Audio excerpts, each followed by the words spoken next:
Alors bonjour à toutes et à tous, donc je suis Mélodie Santoul, chargée de mission prévention à la CPAME du Tarn et je suis ravie de vous retrouver pour notre nouveau webinaire santé dédié à la santé environnementale. Donc pour cela, j'ai le plaisir d'accueillir Yannick Joulier et Jérémy Pringot qui sont du CPIE, donc le Centre permanent d'initiative pour l'environnement. Bonjour messieurs.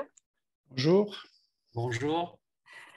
Donc, parfois, la pollution de l'air est plus importante dans la maison qu'à l'extérieur. Donc, il faut savoir que nous passons plus de 80% de notre temps dans des lieux fermés. Donc, ça peut être soit au niveau du domicile, du travail ou même dans les écoles.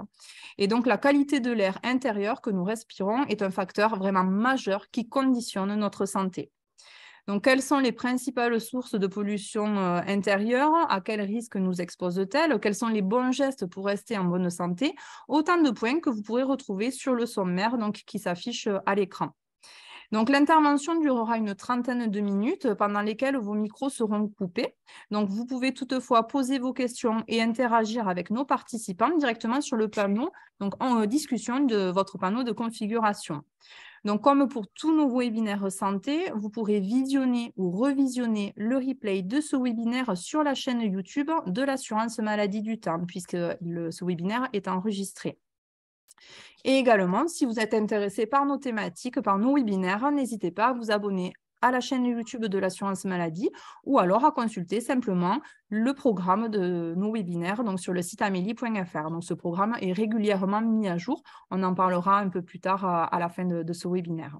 Donc, je laisse maintenant la parole à nos intervenants et je vous donne rendez-vous tout à l'heure. Alors, bonjour à toutes et à tous. J'ai vu passer des noms, je connais certains, mais pas tout le monde.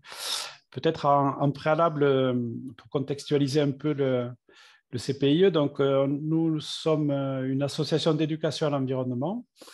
Donc, tous les propos qu'on va évoquer au cours de cette présentation, ce sera de notre point de vue, éducateur environnement, c'est-à-dire qu'on n'est pas des médecins. Notre objet à nous, c'est vulgariser les questions environnementales auprès du grand public. Donc, c'est-à-dire comment, d'un domaine qui peut apparaître complexe, on peut traduire en actes concrets sur des actions, des engagements. Par contre, le CPIE est une association assez reconnue sur le territoire et donc, du coup, on sait s'entourer de personnes scientifiques, c'est-à-dire que ce qu'on va dire n'est pas totalement farfelu. On a travaillé sur ce sujet avec, j'en citerai deux personnes, mais le docteur Allier de l'ARS et le docteur Ferrand du réseau Santé-Environnement. Donc, on a échangé et donc on a co-construit, on va dire, les thématiques qu'on va évoquer tout à l'heure. Et puis, bon, pour l'anecdote, et j'en resterai là, c'est qu'on en est arrivé à la question de la santé-environnement au CPIE des Pays Tarnais, parce qu'en fait, depuis 40 ans maintenant, on est assez agissant sur différentes thématiques, l'eau, l'air, les déchets, l'alimentation, etc. Et un peu comme M. Jourdain, finalement, on parlait de santé, mais sans l'affirmer ou s'en rendre compte. Voilà, et c'est depuis quelque temps qu'on a un petit peu tout formalisé. Et donc, on peut parler sereinement de santé-environnement. Alors, comme vous avez vu dans le titre, pour symboliser un petit peu les propos, on a repris un slogan de l'OMS qui est environnement d'aujourd'hui, santé de demain. Alors, je vais laisser la parole à mon collègue Jérémy. Donc, rebonjour à tous, Jérémy Pringot, chargé de projet au CPIE. Je m'occupe notamment de prospecter les champs et les bords de route du Tarn sur la question de l'ambroisie, une plante exotique envahissante qui pose des problèmes d'allergie. Et j'ai travaillé il y a 2 ans sur une exposition sur le thème santé-environnement, donc avec l'ARS, la région Occitanie, etc. Donc, on s'est intéressé à des thématiques, notamment celle de la pollution intérieure, mais pas que, il y a aussi la pollution extérieure. On en parlera dans un prochain webinaire. Donc, aujourd'hui, on va parler de la pollution intérieure. qui peut avoir des conséquences sur notre santé. Vous verrez que j'utilise beaucoup, je ne suis pas toujours certain il y a toujours des suppositions dans mes propos, savoir que la science ne peut pas tout valider malheureusement, vous allez voir que c'est une thématique qui est complexe. Toujours est-il que l'Organisation mondiale de la santé, l'OMS, a posé des déterminants pour expliquer si on est en bonne santé ou si on n'est pas en bonne santé. Donc, il y a des facteurs sociaux et des facteurs environnementaux. Donc, ce qui va conditionner le fait qu'on soit en bonne santé ou pas, ça va être l'endroit où on vit, comment on vit, comment on consomme, si on a une activité physique ou pas, si on est exposé à des substances toxiques. Le stress professionnel aussi peut jouer sur notre santé, la qualité de l'air, de l'eau. Après, il y a d'autres paramètres qui sont sociaux qui vont être le pays dans lequel on vit. Est-ce qu'il y a un bon système de santé ou pas? Est-ce qu'il y a de la prévention santé? Voilà. Et puis enfin, il y a le revenu social qui va jouer aussi sur finalement notre bonne santé. Alors, qu'est-ce que c'est la santé? Je vais reprendre la définition de l'OMS qui définit la santé comme un état de complet bien-être physique, mental et social qui ne consiste pas seulement en une absence de maladie ou d'infirmité. Voilà, donc ça prend la santé dans toute sa globalité. Donc, vous voyez que la question du stress et du bien-être est aussi un élément de santé. Alors, on s'est posé la question, mais comment est-ce qu'on peut prouver finalement que les facteurs environnementaux jouent sur notre santé? On s'est posé la question, notamment au travers de l'histoire. Alors ça, c'est extrait de l'exposition qu'on a fait sur la santé. On s'est dit, les conditions de vie des êtres humains ont évolué au cours de l'histoire. Est-ce que les maladies ont également suivi finalement le mode de vie des gens? Alors, je vais passer vite sur ces diapos, mais elles sont intéressantes dans le sens où on a quelques pistes et puis on voit bien l'évolution des problématiques de santé. Alors, on est à la préhistoire, un mode de vie rustique et difficile, un mode d'alimentation très particulier qu'on appelle paléo, peu d'aliments transformés, c'est évident. Alors, quel type de maladie? Alors, maladie infectieuse, bien évidemment, on a trouvé des traces de fractures. Il y a beaucoup de fantasmes sur le mode de vie aussi des gens à cette époque, à savoir qu'on se disait qu'ils étaient très sportifs. Voilà, ils faisaient peu de gestes répétitifs, mais a priori, les paléopathologistes ont montré que finalement, ils avaient aussi des problèmes un petit peu articulaires. Alors, difficile de dire est-ce que les conditions environnementales provoquaient des maladies ou pas, comme les cancers. C'est que, vu qu'on trouvait peu de traces de tissus mous, on ne sait pas si finalement il y avait plus ou moins de cancers. Ce qui était marquant à cette époque, et sûr et certain, c'est que les personnes avaient très peu de caries, tout simplement parce qu'ils ne consommaient pas de sucre transformé. Voilà.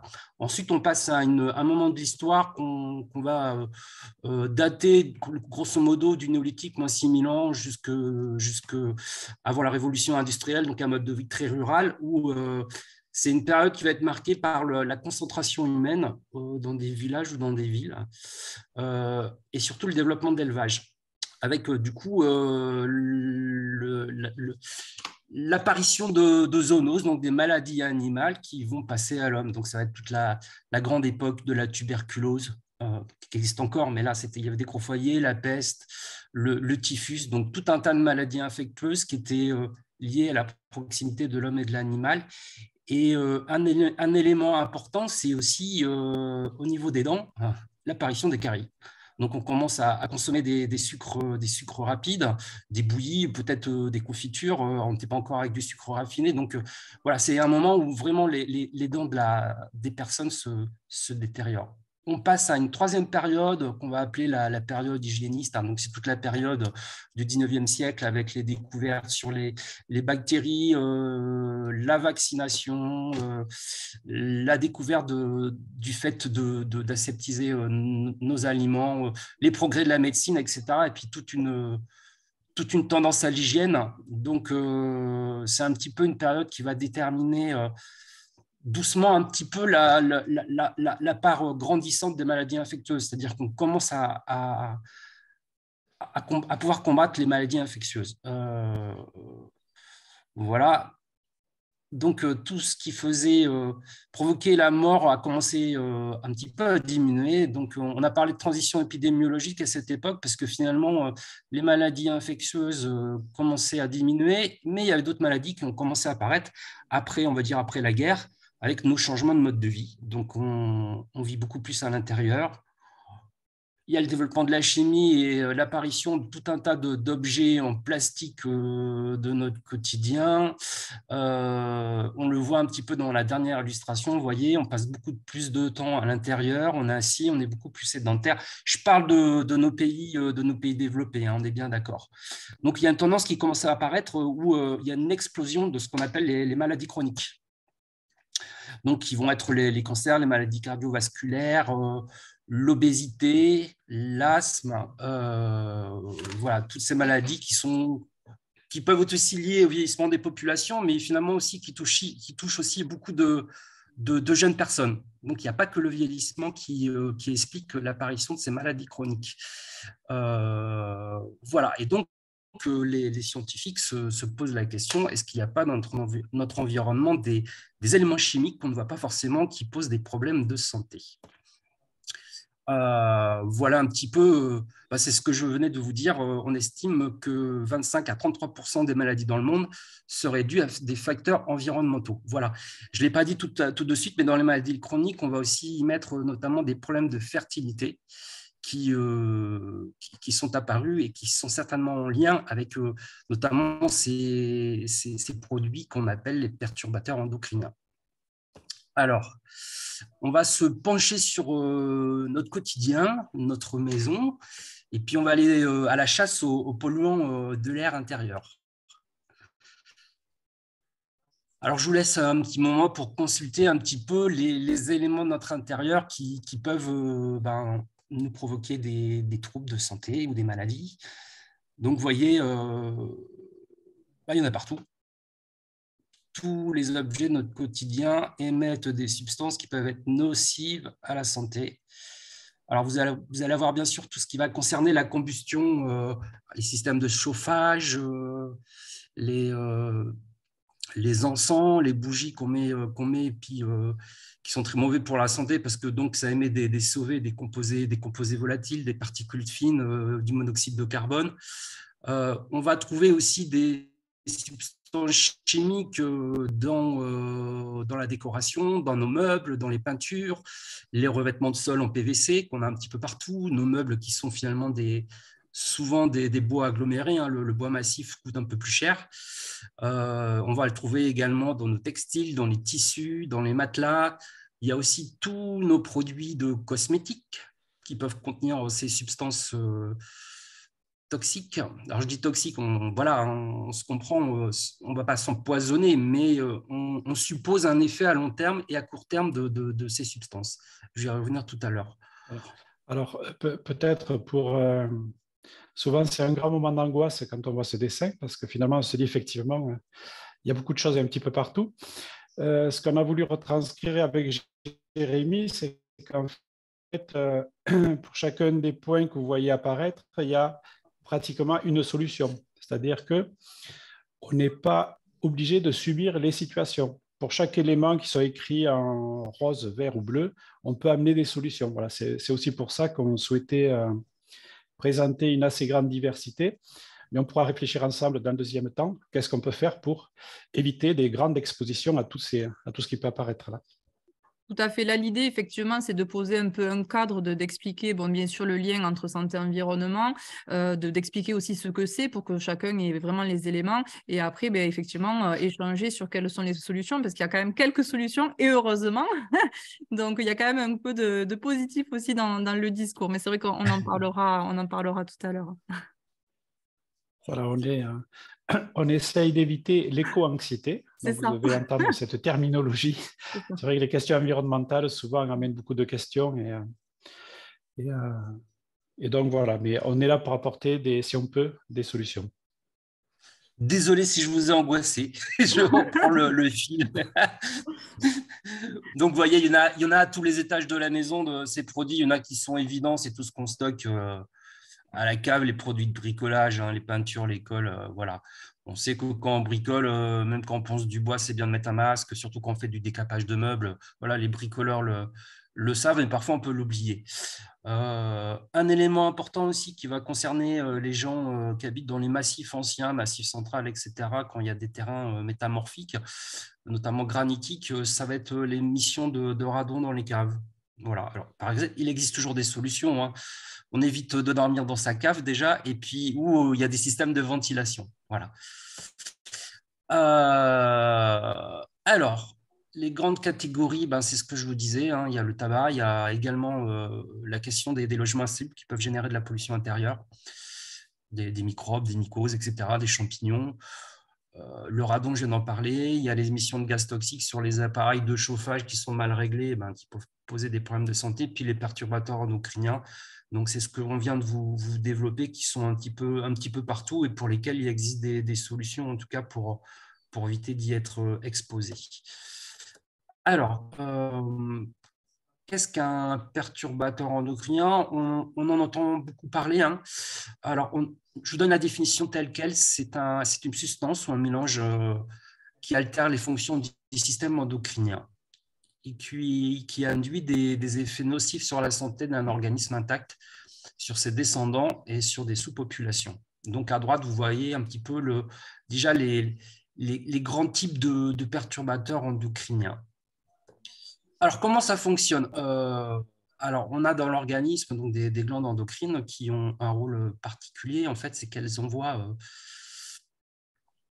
elles vont envoyer des informations, ces glandes endocrines, donc des hormones dans le corps, pour provoquer différents phénomènes de notre quotidien. Voilà. Quand vous vous endormez, c'est qu'il y a une glande qui a envoyé des hormones et du coup, vous vous endormez. Nos enfants, quand ils grandissent, ce sont des hormones qui sont envoyées par le cerveau qui provoquent la croissance.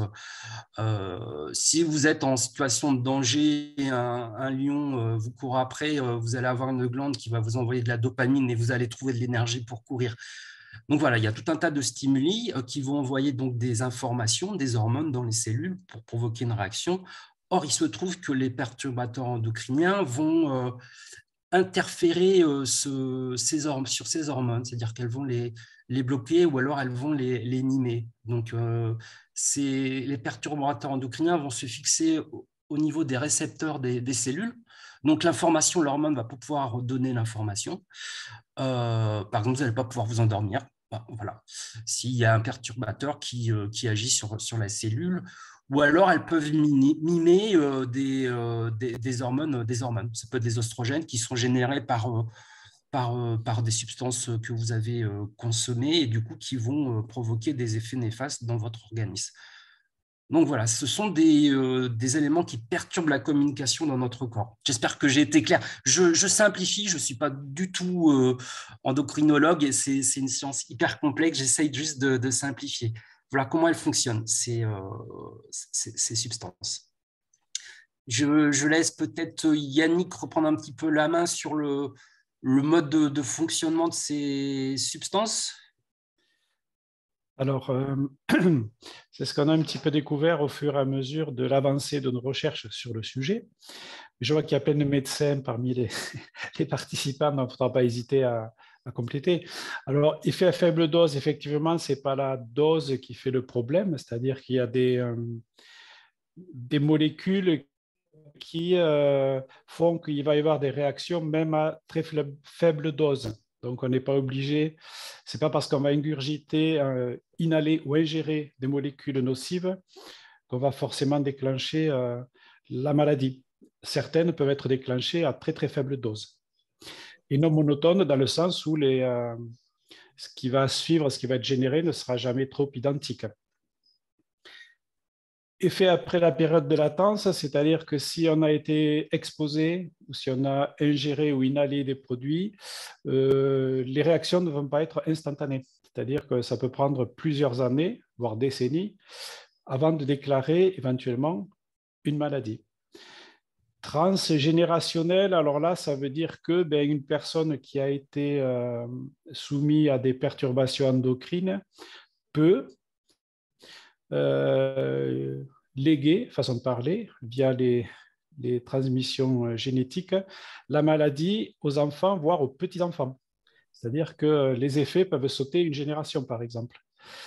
Et ensuite, l'effet cocktail, ça c'est l'effet un peu aggravant. Tout à l'heure, j'ai vu un docteur, je ne me rappelle plus du nom, mais qui parlait d'un mix sur les fragrances, etc. C'est que l'effet cocktail, vont multiplier la dangerosité des produits. C'est-à-dire qu'un perturbateur pris individuellement peut générer ou pas des soucis. Par contre, quand il y a un faisceau, un mix, un effet cocktail, donc là, il y a beaucoup plus de risques et c'est beaucoup plus dangereux. D'où l'intérêt, mais ça on y reviendra, à la maison d'engager une série de petits gestes pour éviter d'avoir cette proportion assez importante de mélange de cocktails. Voilà, Jérémy. Alors, un élément aggravant, bien évidemment, ça va être les moments de la vie où il y a des grandes modifications dans le corps et où les hormones fonctionnent à plein pot, hein, notamment les femmes enceintes et puis le fœtus, sur le fœtus, et puis les enfants en pleine croissance, où a priori, c'est une fenêtre d'exposition aux perturbateurs endocriniens qui est très délétère. Voilà. C'est des moments où il faut vraiment éviter l'exposition aux perturbateurs endocriniens. Voilà, c'est-à-dire tout le moment périnatal, petite enfance, pré-ado, sont des périodes très sensibles. D'où des interventions qu'on mène parfois dans les lycées, les collèges, où d'autres associations interviennent beaucoup autour des crèches, par exemple, autour de la petite enfance. J'ai vu qu'il y a une personne d'une crèche parmi nous. Voilà, c'est vrai que c'est une période extrêmement sensible et il faut essayer de faire attention à limiter les expositions aux perturbateurs endocriniens.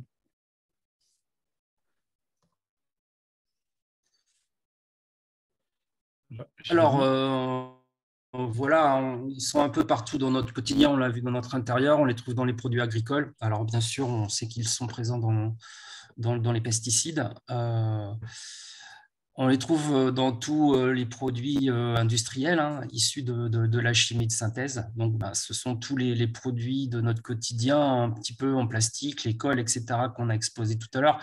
Donc, il y a les grandes catégories que vous pouvez voir à l'écran. Alors, il y a les phtalates qui vont permettre qu'on trouve dans les plastiques. Ça permet de ramollir un petit peu les plastiques et puis de préserver les odeurs dans nos crèmes. Il y a les biphénols, il y a les alkyphénols qu'on va trouver dans le cosmétique, toute la catégorie des polybromés, les perfluorés qui vont être des imperméabilisants, mais aussi des retardateurs de flamme.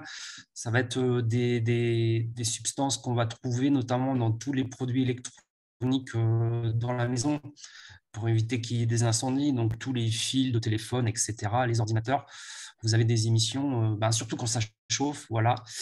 Et puis, vous avez tous les perfluorés, c'est aussi ce qu'on va trouver dans notre cuisine, notamment dans les poêles en téflon ou alors les couverts en plastique qui permettent de décrocher ce qu'il y a collé dans la poêle. Voilà.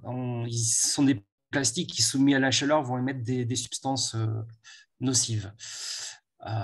Voilà, donc on les trouve un petit peu partout. Je passe. Là, c'est un petit peu plus visuel. Donc, vous voyez, on les trouve partout, les phtalates, on les trouve dans les contenants alimentaires, les ustensiles de cuisine, les produits d'entretien. Les alkyphénols, on va les trouver dans les emballages en plastique, les détergents, les lessives. Les parabens, on les trouve un petit peu partout également, mais également dans des médicaments. Voilà, et puis il y a tous les perfluorés qu'on va retrouver dans les textiles imperméables, les cosmétiques, les poêles en téflon, les ustensiles de cuisine. Les pesticides, on va les trouver dans des produits de notre quotidien auxquels on ne pense pas forcément. Les produits anti-moustiques, les produits pour traiter le chat et le chien contre les puces notamment. Alors, les anti-moustiques, je pense que quand même c'est surveillé dans nos pays. Voilà. Mais en tout cas, les antipuces qu'on trouve dans le commerce ne sont pas forcément dénués de substances nocives. On va les trouver dans des traces dans notre nourriture. Les biphénols, on va les trouver, vous voyez, un petit peu partout dans les pots de yaourt, dans les boîtes de conserve, les canettes, etc. C'est le petit film en plastique qu'il y a à l'intérieur pour pas que le métal soit en contact avec l'eau ou les boissons gazeuses, pour pas que ça s'oxyde. Voilà, donc dedans, il y a du biphénol. Voilà, et puis tout ce qui est formaldéhyde, ça va être les cols à bois qu'on va trouver notamment dans les meubles qu'on vient tout juste d'acheter au supermarché qui sont faits en aggloméré. Donc voilà, ça émet des substances nocives. Il faut généralement, on en parlera tout à l'heure, par exemple, que vous achetez des meubles et laisser un peu peut-être les stocker à la cave avant de les mettre directement dans son salon le temps que ça dégaze, entre guillemets. Alors, les pathologies, je vais passer vite dessus. Vous voyez un peu ce qu'on a écrit, pathologie possiblement induite par les perturbateurs endocriniens. On reste prudent parce qu'il est difficile de prouver les conséquences directes de ces substances sur l'organisme humain. Voilà, donc je pense que la recherche est très très longue pour prouver, par exemple, qu'un pesticide a des conséquences négatives sur l'être humain. C'est très compliqué à prouver, on le voit bien avec les débats qu'il y a autour du Roundup ou d'autres matières toxiques qui ont été très difficiles à arrêter. Il y a toujours un temps de latence entre le moment où on suppose qu'il y a un effet et le moment où on l'a prouvé et puis qu'on arrête l'utilisation du produit. Toujours est-il que les grandes catégories de pathologies qui sont relevées, ce sont des anomalies du développement et de la reproduction, donc des pubertés féminines précoces, des malformations génitales, des problèmes de stérilité masculine et féminine. On suppose aussi qu'il peut y avoir des conséquences sur le trouble du développement psychomoteur. Certains scientifiques supposent qu'il y a des liens entre les perturbateurs endocriniens et des conséquences sur l'hyperactivité des enfants ou l'autisme. On suppose aussi qu'il peut y avoir une conséquence sur le syndrome métabolique, donc tout ce qui concerne l'obésité, le diabète de type 2. Voilà. Alors, on sait que sur les animaux, là, en l'occurrence, je suppose qu'on a prouvé les effets des perturbateurs endocriniens sur des animaux. Il y a eu on a relevé que certains poissons qui avaient été exposés à des hormones femelles, vous voyez, mâles, ressemblaient finalement à la femelle. En haut, vous avez le poisson mâle normal. Au milieu, vous avez un poisson mâle qui a été féminisé car il a été exposé à des hormones femelles. Donc, on voit très bien que quand on expose quand des animaux sont exposés à ces matières, il y a des changements morphologiques qui apparaissent. Alors, on va positiver. On va voir un petit peu, on peut discuter un petit peu des gestes à adopter à la maison pour éviter d'être trop exposé. Est-ce que tu veux prendre la main, Yannick ? On en reparlera après. On verra si on fait une démarche méthodique pièce par pièce ou pas. Mais c'est vrai qu'on a tous entre nos mains la possibilité de limiter les perturbateurs endocriniens. Alors déjà, c'est lire les étiquettes. Mais on l'a mis, mais on sait très bien que ce n'est pas facile. Je ne sais pas si vous avez remarqué, sur les produits, en général, c'est écrit plutôt petit. C'est pas toujours, ça saute pas aux yeux, et puis ce sont des termes souvent assez compliqués. Et donc là, il faut se faire aider. Aujourd'hui, il y a des techniques, notamment avec nos smartphones, quelques applications qui permettent de décomposer, décortiquer, de comprendre quels sont les contenus des produits. Et on peut se rendre compte assez rapidement et facilement desquels sont les plus ou moins nocifs. Voilà, l'idée est toujours d'être dans la mesure. On fait du mieux qu'on peut. Il n'y a pas de recette absolue, mais on peut limiter certains impacts. Alors, ce qu'on peut éviter, par contre, c'est les parfums, ça c'est sûr. Ce n'est pas indispensable, à moins que ça sente vraiment très mauvais, mais c'est souvent ponctuel. Tout ce qui est bougies, encens, etc., ça, ce sont des produits avérés potentiellement dangereux. Donc, si on peut éviter ces éléments-là, ça c'est plutôt bien. Le tabac, ma foi, on va contribuer à la campagne de lutte contre le tabac, mais si jamais on est un fumeur et on comprend qu'il y a besoin de fumer, il faut mieux aller dehors. Souvent, on voit des personnes qui sortent de chez elles, et c'est bien, de plus en plus, qui fument sur le pas de leur porte, mais voilà, il ne faut absolument pas fumer à l'intérieur d'une maison. Tout ce qui va être spray est à prendre avec précaution, parce que les inhalations sont très fréquentes. Tous les déodorants, alors si on s'en réfère par exemple aux toilettes, si vous lisez les étiquettes, vous verrez qu'il est indiqué qu'il vaut mieux éviter de les utiliser dans les espaces clos, hors des toilettes. Par principe, c'est un peu clos. Donc voilà, il faut jauger avec d'autres moyens que d'éviter certains sprays.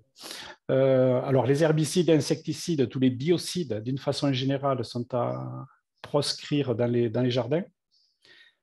Il vaut mieux laver des vêtements neufs avant de les mettre la première fois. C'est un petit peu comme les meubles qu'on va acheter dans les magasins spécialisés. Vaut mieux les laisser dégazer, comme dit Jérémy, un petit peu avant de les monter dans la maison. Mais les vêtements, c'est presque un petit peu pareil. Vaut mieux les passer à la machine, sachant que ça ne résout pas le problème, vu que tout va partir dans l'eau de rinçage. Et donc, vous connaissez le cheminement de l'eau qui finit inexorablement vers la mer et les océans. Et donc, on contribue un petit peu à polluer un petit peu plus loin. Bon, voilà. Mais enfin, on préserve un peu sa maison, on va dire. L'idée d'aérer, alors souvent on voit des spots aérer, c'est vrai que c'est très important. Il faut aérer chaque jour un quart d'heure minimum. S'il fait froid, plusieurs séquences de 5 minutes. Mais c'est important d'aérer pour laisser tous ces gaz ou tous ces produits assez aériens sortir. Voilà, alors je fais le tour des petites plaquettes. Les peintures, alors pareil, lisez bien les étiquettes. Il existe maintenant des classifications. Et donc, il y a des peintures qui sont classées A, etc., et qui garantissent un minimum de limitation de produits dangereux et toxiques. Et ensuite, si vous avez près de chez vous un maraîcher, un producteur, ma foi, essayez de vous rapprocher de la production locale. Ça veut dire que on a un petit œil sur ce qui est produit, comment c'est produit. Donc, on va limiter l'ingestion ou l'inhalation de produits toxiques. Voilà un petit peu. Sans doute un peu rapide, mais on va répondre à vos questions. Ouais, tu peux rajouter dans la cuisine, il y a tout ce qui est un peu plastique dans la cuisine, à essayer d'éviter les couverts en plastique qui traînent un petit peu sur la poêle qu'on est en train de chauffer. Le plastique qu'on met au micro-ondes, voilà, je pense qu'il faut plutôt privilégier le verre et des couverts en inox que des couverts en plastique. Voilà, il y a plein de petites choses à faire ou à ne pas faire. Hein. Effectivement, le plastique dans le micro-ondes, ça, c'est pas... Alors, pas l'inox non plus, mais le verre, et c'est pas mal. Tu peux avancer, Jérémy? Oh non, question-réponse. Super. Ah, voilà. Donc, c'était... Bon, mais merci pour cette présentation. Justement, si je m'adresse maintenant à nos participants, si vous n'avez pas eu le temps de poser vos questions dans l'onglet discussion, vous pouvez toujours le faire. Est-ce que vous pouvez revenir un petit peu sur le CPIE du coup? Est-ce que vous pouvez nous dire comment est organisée l'association un petit peu, en 2 mots? En 2 mots, donc le CPIE, c'est un acronyme, donc Centre permanent d'initiative en environnement. C'est une association d'éducation à l'environnement et l'objet, c'est la sensibilisation et l'éducation de toutes et tous à l'environnement. Voilà, pour faire rapide. Alors, nous sommes 15 salariés. Et du coup, si par exemple, parce que vous avez dit effectivement que vous aviez des astuces un petit peu pour justement lutter contre ces perturbateurs endocriniens, est-ce que vous avez des petites astuces ou des plaquettes ou d'un site justement où on pourrait venir justement consulter des informations? Alors, il existe des plaquettes, oui, on a des infos, on a un site internet sur lequel on peut trouver des informations. Sinon, on utilise des produits assez classiquement. On peut fabriquer ces produits. Donc là, maintenant, c'est arrivé quand même, je pense que c'est assez commun. Fabriquer un multi-usage ou si on a le lavabo ou l'évier qui a tendance à se boucher, on va peut-être éviter le déboucheur avec son picto irrite, explose ou je ne sais plus. On met une bonne dose de bicarbonate et du vinaigre blanc dessus, ça fait une réaction qui va accélérer un petit peu la dissolution des bouchons. Donc ça, c'est un moyen d'éviter d'utiliser des produits assez toxiques. On peut fabriquer ces produits d'entretien avec une base de bicarbonate. On peut pratiquer une alternative aux films alimentaires. Alors, les films alimentaires étirables qu'on met sur le reste de son repas quand on le met au frigo, là. Le paradoxe, c'est que ces films alimentaires sont souvent à base de PVC. Le PVC fait partie des plastiques les plus toxiques. Donc, il faut penser à des alternatives. Il y a par exemple les B-Wrap. C'est en anglais, hein, c'est pour conserver à partir de cire d'abeille. On récupère un bout de tissu en coton et qu'on va imbiber de cire d'abeille. Alors, on trouve ça dans les magasins. Hein. C'est des billes de cire d'abeille qu'on fait fondre. Il y a un petit système avec le fer à repasser. Du coup, on recrée des supports qui permettent de préserver ces aliments au frigo sans utiliser de plastique. Voilà, bon, il y a d'autres Oui, ça, en recherchant sur Internet, solutions. Oui. sur votre site, effectivement, les personnes peuvent trouver justement des petits tutos pour, justement, comme vous disiez, faire ses propres produits d'entretien. Oui, c'est assez courant maintenant. On trouve des tutos. Voilà, sur Internet, on a très rapidement des tutoriels pour fabriquer ces produits, etc. Il y a la recherche individuelle. Alors, Internet, on peut souvent critiquer, mais il y a aussi des bonnes choses. Là, on peut trouver, comme ça, des solutions à ces problèmes. Tout à fait. Alors, on nous demande effectivement l'adresse Internet du CPIE. Alors, je suis en train d'essayer de voir pour vous mettre le lien dans le chat. Alors, il est en train d'être refait, mais donc c'est www.cpie81.fr. Voilà, comme ça, vous aurez directement les informations. Alors après, on a une personne qui nous indique, donc on remarque une augmentation du taux d'infertilité avec les perturbateurs endocriniens, mais le remarque-t-on par rapport aux troubles du sommeil? Et si oui, le lien avec les perturbateurs endocriniens est-il mis en évidence? Alors là, on avait regardé avec Jérémy, mais c'est vrai que le manque en soi, le manque de sommeil par rapport à son rythme de vie peut générer des perturbations endocrines, puisque c'est souvent la nuit que le cerveau se repose, que tout le système, tout notre organisme se repose. Et c'est vrai que si on néglige ce temps de sommeil, par exemple, il peut y avoir des déclenchements de perturbations endocrines en soi. Et c'est vrai que les perturbateurs endocriniens, a priori, pourraient contribuer à des pertes de sommeil. Là, on peut parler en termes de pollution intérieure, c'est aussi l'excès d'écran hein, sur la question du manque de sommeil. On a parlé de polluants chimiques, mais là, vous avez un polluant visuel qui fait qu'on se couche bien tard. Les adolescents ont tendance à rester dessus, ça, on connaît tous le problème.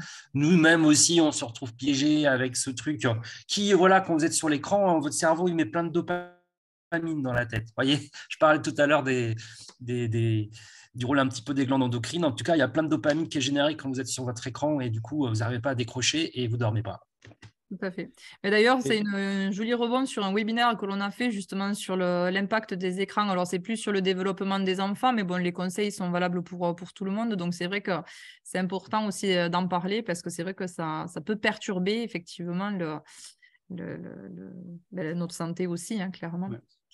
Et alors, oui. Pour en remettre une couche là, sur l'ordinateur, mais on est exposé comme en ce moment-là, donc on est nombreux devant nos écrans. Donc, il faut savoir que tous les appareillages électroniques sont tous les fils, les câbles, le fil de la souris ou même la pile si on n'a pas de fil, etc., le fil du casque, il y a à l'intérieur des retardateurs de flamme. C'est-à-dire que tout ce qui est vendu à aujourd'hui pour des raisons de normes doit être on réduit la sensibilité à la chaleur et donc au risque d'incendie. Et donc, il y a des retardateurs de flamme et donc on est soumis aussi à ces expositions. C'est pour ça qu'on recommande pour plusieurs raisons d'éteindre sa box la nuit.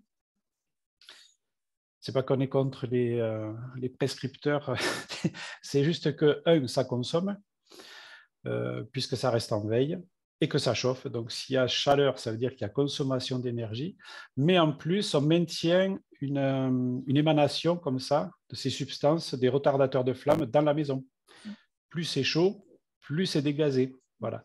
Donc, si on peut éteindre ces appareils électroniques, électriques, etc., ça permet de limiter, ça c'est un petit geste tout simple, mais ça permet de limiter le volume de perturbateurs endocriniens dans sa maison. Tout à fait. Alors, dans le chat, on a aussi des petits conseils. Donc, effectivement, des attentions à porter sur les produits donc, de parapharmacie et de cosmétiques. Hein, vous en avez parlé, effectivement, qui peuvent contenir aussi des perturbateurs endocriniens ou des produits. Attention aussi à la cloche du micro-ondes, effectivement, en plastique, puisque c'est, on l'a dit, le plastique chauffé, effectivement, et, comme les boîtes, hein, quand on fait les gamelles ou les choses comme ça, plutôt privilégier le verre. Hein.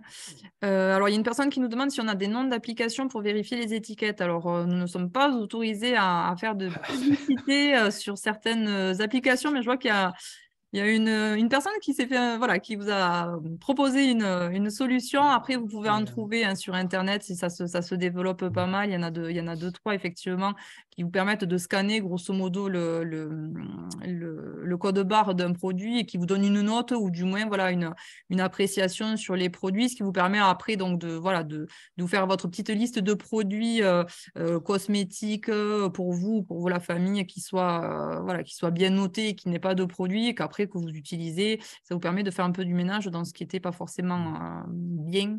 Enfin, bien. On ne peut pas dire que ce soit bien ou que ce ne soit pas bien, mais du moins qui aille un peu plus dans le sens si vous souhaitez prêter attention à la composition de ces produits. Voilà. Vous avez une grande association de consommateurs qui a aussi passé au crible tout un tas de produits de notre quotidien, les dentifrices, voilà. Donc, il y a effectivement plein de ressources sur Internet. Tout à fait. Alors, on a une personne qui nous indique qu'en est-il des papiers sulfurisés bruns qui contiennent tous un film silicone? Alors là, c'est la colle, mais je crois que il faut vérifier quel type de plastique il y a dedans. Est-ce que c'est un plastique qui est certifié sans perturbateur endocrinien? Là, je ne sais pas. Toujours est-il que dès que vous avez des plastiques qui sont un peu mous, il y a de grandes chances qu'il y ait les matières qu'on a évoquées tout à l'heure dedans. Mais justement, ça reboucle avec une autre question. Dans ces câbles électriques, justement, l'émanation se fait-elle seulement en cas de surchauffe ou bien tout le temps? Ou ça reboucle sur ce dont vous parliez tout à l'heure, par exemple avec la box ou autre. Ouais. Je pense tout le temps, mais après, la proportion, plus c'est chaud, plus ça va rejeter. Ouais. Ouais. Tout à fait. Alors après, est-ce que bio veut dire sans perturbateur endocrinien? Alors là, on va parler à la fois de conviction et puis de réalité. Alors, il a été prouvé quand même que les produits alimentaires, les légumes bio, par exemple, ont quand même moins de traces de pesticides que d'autres. Ils en sont pas forcément exempts complètement, mais il y en a moins. Donc, personnellement, je trouve que c'est un petit peu une garantie de sécurité alimentaire. Après, qui dit bio dit pas forcément sans risque. Je pense notamment à des huiles essentielles. Je crois qu'il y a des huiles essentielles qui ne sont pas conseillées aux femmes enceintes parce qu'elles peuvent induire également des perturbations endocriniennes. Voilà. Il y a des matières chimiques de synthèse, il y a des matières chimiques naturelles qui peuvent aussi provoquer des réactions sur notre organisme. On sait que le soja, par exemple, il y a des oestrogènes dans le soja quand vous consommez beaucoup de soja. Voilà. On parle de certaines plantes, les tisanes à la sauge. On dit que c'était les tisanes pour les femmes. Voilà. Quand elles n'arrivaient pas à avoir d'enfants ou quand il y avait des douleurs pendant les règles, on conseillait de prendre des tisanes de sauge. Je crois qu'il y a une histoire également avec des oestrogènes dans la sauge. Donc, il y a des matières naturelles qui induisent des réponses de l'organisme. Donc, je crois que dans ces cas-là, c'est vraiment aussi, je pense aux femmes enceintes, il faut en parler aux médecins qui vous suivent. Aux professionnels de santé, tout à fait, puisqu'effectivement, comme une personne nous l'a indiqué dans le chat, aucune huile essentielle n'est préconisée chez les femmes enceintes, effectivement. Donc là, avant d'utiliser quoi que ce soit, surtout voilà, chez les femmes enceintes, parlez-en avec un professionnel de santé avant d'utiliser quoi que ce soit, parce qu'effectivement, il vaut mieux avoir l'avis d'un professionnel. Alors, sur la question de la présence de pesticides, après, c'est selon ses moyens, certes, mais aussi selon la classification. Donc, sur Internet, pareil, on trouve des classifications de produits. Donc, s'il y en a un sur lequel on devrait être assez exigeant sur la labellisation bio, ce sont les salades et les fruits. voilà, si on a des choix à faire parce qu'on n'a pas forcément les moyens ou parce que je pense que ce sont les deux produits sur lesquels il ne faudrait pas faire l'impasse de produits bio parce que c'est là où on va retrouver le plus de concentration de traces de pesticides. Après, une agrume bio, à mon avis, si on enlève la peau, etc., il y a moins de risques quand même. Mais voilà, il y a certains produits frais et de légumes qu'il faut faire attention quand même. Oui, comme vous le disiez, par exemple, la salade, c'est vrai qu'il n'y a pas d'épluchure ou autre, donc on s'adresse particulièrement aux femmes enceintes, justement, par rapport à cette notion de pesticides ou autre. Ben, si, voilà, les conseils, si vous le pouvez, bien sûr, s'il y a une chose que vous pouvez, si c'est possible d'acheter bio, c'est vrai que ça va être les salades, parce que du coup, c'est important d'y faire attention. Je peux évoquer juste une petite histoire qui est intéressante par rapport à ces questions des pesticides et les conséquences sur la santé. Nous sommes éducateurs environnement et c'était il y a peut-être 10 ans, du côté de l'Avor, les enfants avaient essayé d'une école avaient essayé de faire un élevage de vers à soie. Et pour nourrir le ver à soie, il faut aller chercher des feuilles de mûrier. Donc, ils sont allés chercher des feuilles de mûrier dans une allée sur l'Avor qui n'était pas très loin des producteurs de fruitiers. Voilà. Et donc, les enfants ont fait manger ces feuilles de mûrier au ver à soie. Et les enfants ont fait un article dans le journal. Le titre, c'était les vers à soie ne deviennent plus papillons. Donc, les vers à soie ne sont jamais devenus des papillons. Et du coup, ils se sont renseignés, ils ont essayé de comprendre pourquoi.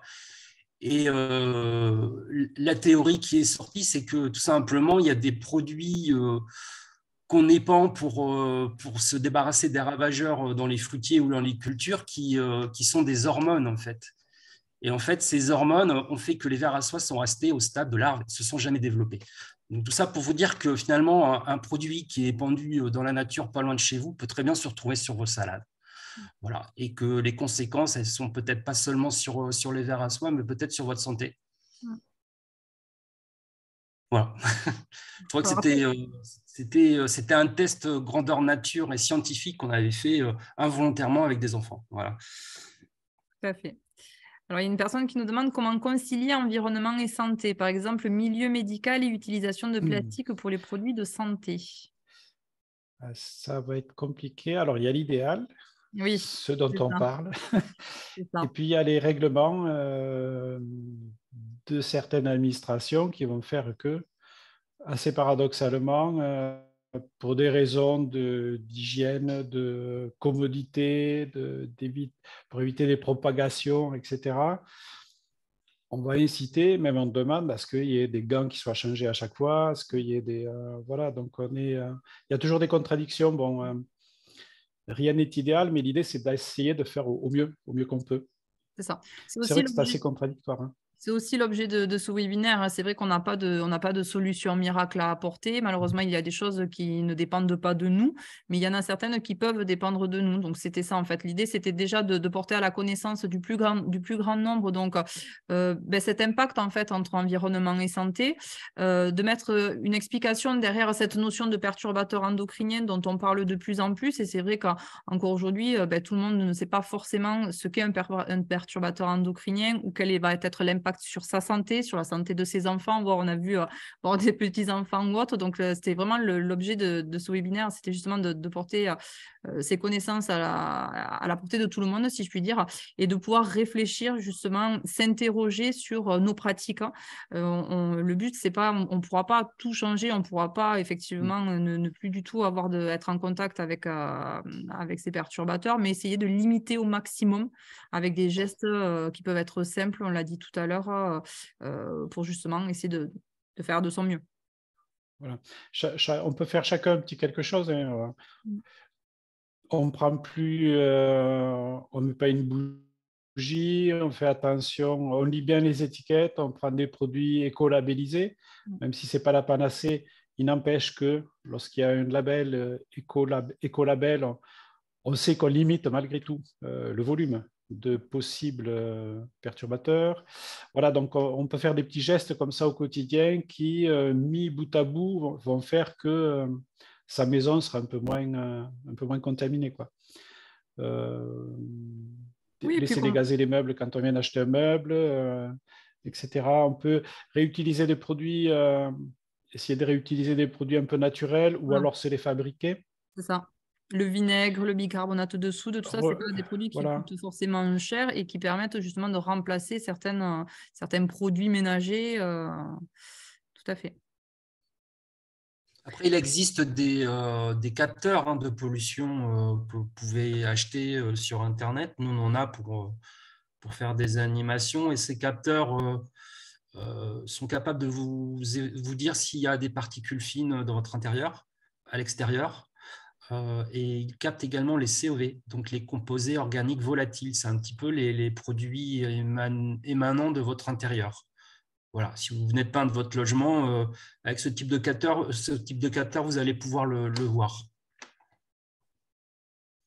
Voilà, c'est un budget, par contre. C'est un petit budget, mais... Oui, après, l'idée, c'est de donner des pistes. Après, effectivement, on ne dit pas de tout acheter ou quoi que ce soit, effectivement. Alors, on nous demande si, concernant les pubertés précoces, des liens ont-ils été établis localement, notamment à proximité des vignes?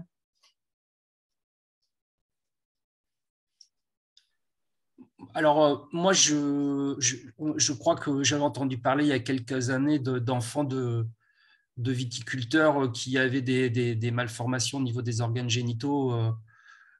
Et certains pesticides aujourd'hui interdits ont été incriminés dans ces mutations. J'appelle ça des mutations, vous me comprenez. Voilà. Là, s'il y a des médecins, je les laisse répondre. Voilà. Alors, on nous demande justement combien de temps faut-il laisser dégazer nos meubles, notre dégazement de meubles. Est-ce qu'il y a une durée de préconiser? Je n'ai pas trouvé de durée. J'imagine que c'est frustrant de garder 2 mois ces meubles à la cave avant de les mettre dans le salon. Je pense que chacun on aura tendance à essayer d'hâter les choses. Voilà. Et en ouvrant les fenêtres, en ouvrant au moins grand les fenêtres, déjà, c'est parce que tout le monde n'a pas effectivement de cave ou de garage. Il faut ventiler. Ouais, il faut ventiler. Ventiler, tout à fait. Alors, on nous demande que pensez-vous de l'eau ozonée en remplacement des produits ménagers, notamment pour une utilisation en structure de petite enfance? Je n'ai pas de réponse par rapport à ça. Je ne sais pas. Ok. Alors, Alors, a priori, ce sont des échanges, donc pas de réponse au niveau de l'ozone. Alors, l'ozone, à titre d'info, c'est ce qui est utilisé dans les stations de traitement de l'eau, c'est-à-dire pour rendre l'eau potable. Après, toutes les épurations, etc., c'est traité à l'ozone. Alors, l'ozone tue les quelques virus ou bactéries qui seraient dans l'eau instantanément. Et c'est après qu'on met du chlore pour qu'il y ait une rémanence tout le long de la distribution.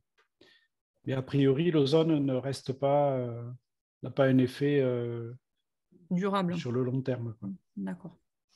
Après, il y a certaines plantes, je change de sujet, il y a certaines plantes qui absorberaient un peu justement les perturbateurs endocriniens, les ondes, tout ça. Est-ce que c'est vrai? Est-ce qu'il est vrai qu'on peut mettre certaines plantes dans notre intérieur justement pour améliorer l'air ambiant ou pas forcément?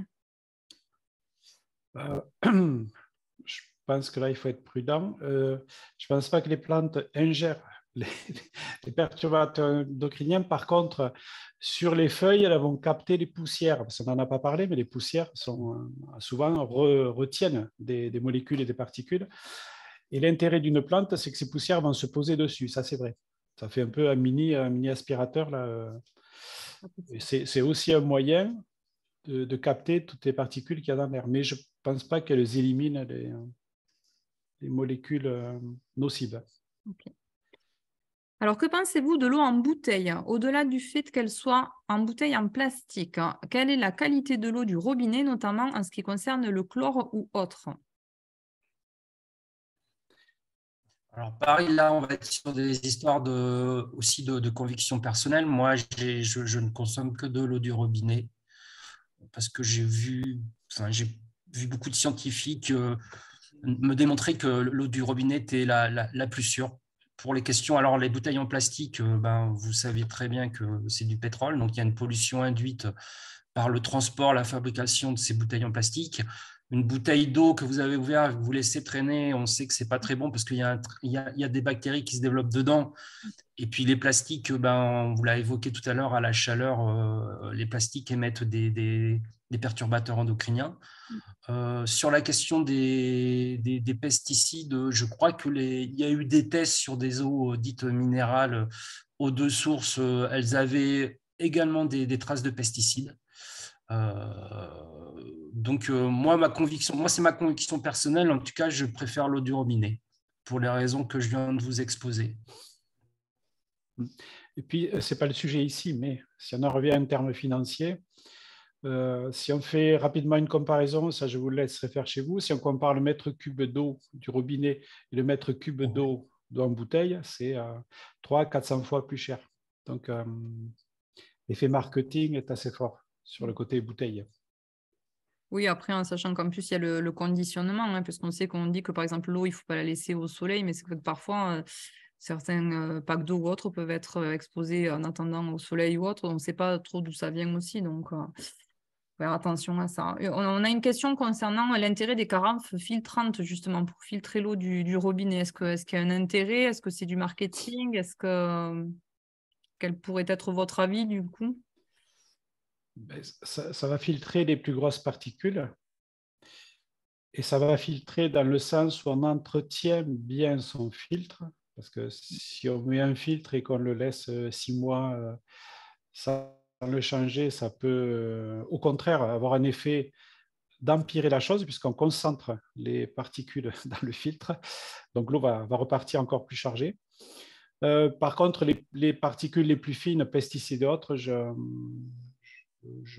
n'imagine pas que ça puisse être réellement filtré. Enfin, je ne sais pas ce que tu en penses, Jérémy, mais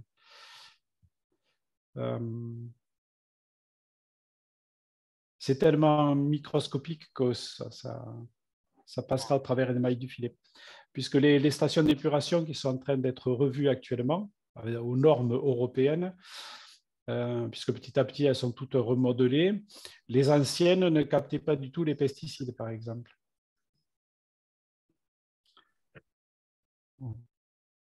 Ok, très bien. Je crois que je n'ai pas de réponse par rapport à ça, hein, mais peut-être là, il faut que chacun cherche sur Internet, sur des associations de consommateurs, voir s'il n'y a pas eu des tests sur l'efficacité de ces dispositifs. Je pense qu'il y a eu des tests. Moi, je n'ai pas de réponse par rapport à ça. Super, très bien.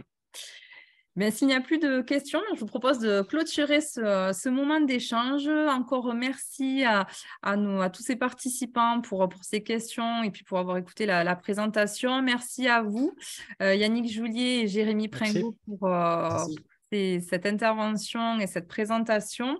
Donc, retrouvez le replay de ce webinaire dès demain donc, sur la chaîne YouTube de l'assurance maladie du Tarn. Donc, pour rappel, il y a d'autres webinaires qui ont été tournés sur différentes thématiques de santé. On en a eu sur l'endométriose, sur le dépistage des cancers, sur les écrans. Donc, surtout, n'hésitez pas à aller jeter un coup d'œil ou même vous abonner, parce qu'il y a peut-être déjà des informations qui pourront peut-être vous intéresser. Nous avons aussi d'autres webinaires à venir. Donc, vous pourrez retrouver le programme de nos webinaires sur le site amélie.fr dans la rubrique Près de chez vous, donc actu local. Donc, on a notamment le 11 avril, nous aurons un webinaire sur soleil et santé, puisque les beaux jours arrivent. Effectivement, il est important de se protéger aussi du soleil. Le 13 avril, vous aurez aussi dans la série Les 1000 premiers jours des informations sur le baby blues. Et le 15 juin, vous pourrez retrouver Yannick Joulier et Jérémy Pringo, toujours sur la santé environnementale. Donc là, nous allons parler plutôt santé environnementale en extérieur, avec un webinaire intitulé donc, « Préserver la biodiversité, préserver la santé ». Et donc, nous allons parler des allergies, de l'éthique, de la la maladie de Lyme, du moustique tigre, plutôt santé environnementale en extérieur. Là, on était plutôt sur la partie intérieure, là, on sera plutôt en extérieur.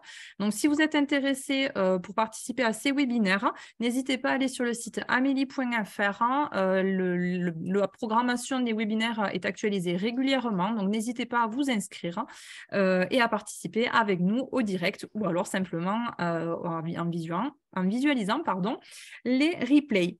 Donc, à la fin de ce webinaire, vous allez recevoir un court questionnaire de satisfaction, donc il va vous permettre de nous faire part de vos suggestions et éventuellement des idées pour des webinaires futurs ou autres.